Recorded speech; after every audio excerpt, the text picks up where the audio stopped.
Сметам дека разговорот на премиерот Заев со лажниот Порошенко, председател на Украина, е сериозен дипломатски скандал, кој што најодговорен го прави токму премиерот Заев, но ништо помалку одговорни за тоа не се ниту министерот за надворешни работи Димитров и дипломатскиот советник на премиерот Заев Дане Талески.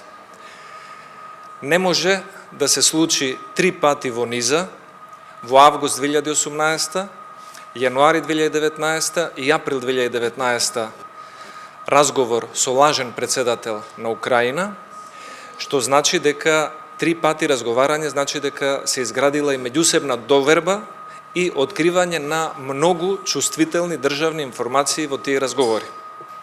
Со тоа е нанесена штета не само на угледот на Република Македонија како држава, нанесена е штета на репутацијата на македонската дипломатија.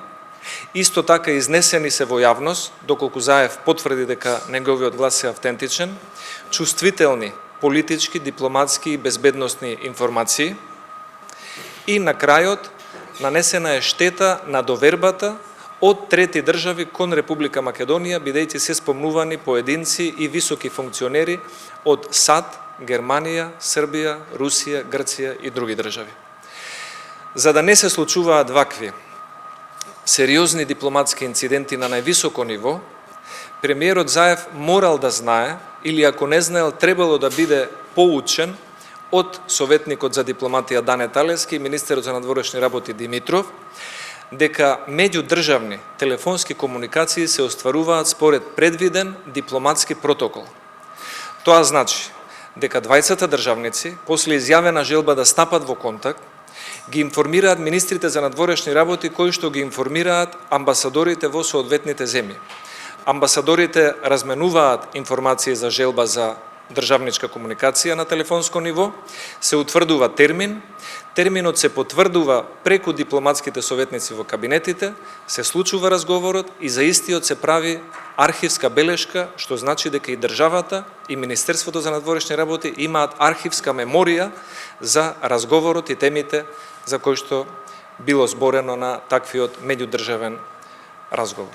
Затоа сметам дека ваквото грубо непознавање и прекршување на дипломатските правила за меѓудржавни комуникации во телефонски разговори помеѓу председатели и премиери на држави е многу добра и сериозна причина не само за извинување од страна на премиерот Заев, туку и за негова оставка, а во најмала рака разрешување на советникот за меѓународна политика, господинот Дане Талески, и министерот за надворешни работи Никола Димитров.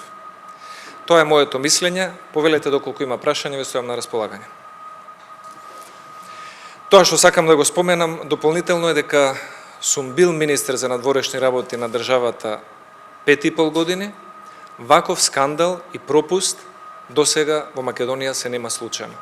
Ниту кај тогашниот председател Црвенковски, ниту кај председателот покоен Борис Трајковски, ниту кај премиерот Груевски, Илинка Митрева, Љупчо Георгиевски или било кој друг кој што се занимавал со меѓународните односи на државата.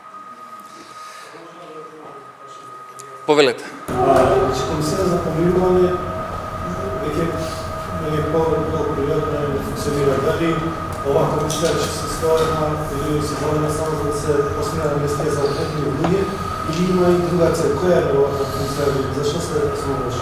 Би требало да ги прашате тие кои што учествуваа во оваа комисија. Ние и тогаш и сега кажавме дека таа комисија за помирување имаше една намена да се обезбеди двотретинско мнозинство за смена на уставот, спротивно на волјата на народот, а за возврат да се задоволат желбите на одредени поединци во собранието и надвор од собранието за нивни лични или политички или материјални интереси.